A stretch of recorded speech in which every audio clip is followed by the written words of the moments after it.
We have got to re-elect Scott Walker, governor of Wisconsin, and stop the unions from throwing him out of office. That's what we'll talk about in this video.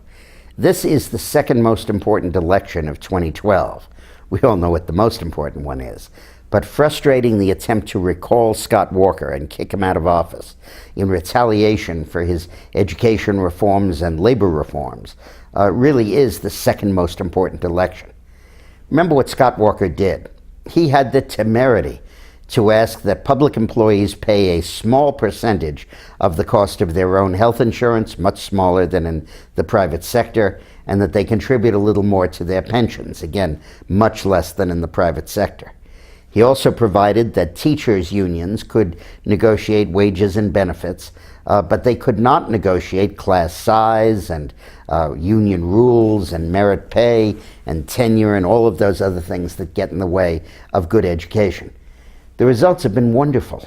The city of Milwaukee spent $39 million less this year, on health insurance because they didn't have to buy it from the union. Same benefits, same coverage, but with a lower profit margin. And as a result, they were able to hire 1,800 new teachers, ditto in the county of Milwaukee.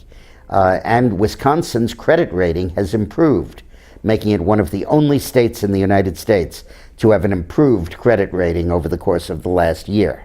And Wisconsin's job creation has been pretty good during this period, and Walker has basically succeeded. Now, why are the unions so hell-bent on throwing him out of office?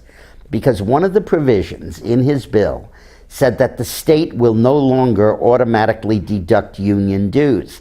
It now will become voluntary for each member to decide whether to pay his union dues or not.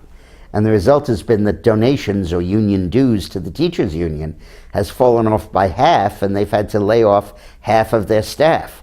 And this cripples the ultimate power of organized labor. But in the meantime, the education reforms, the ability to get rid of bad teachers, to pay the good ones based on merit, to divert spending from health insurance, profit-making for the union, and into classrooms and teachers and education has been wonderful. So I know you don't live in Wisconsin. If you do, please help us, of course. But if you don't, please give us money. We'll pass it on to Walker because we have got to help him turn back this initiative.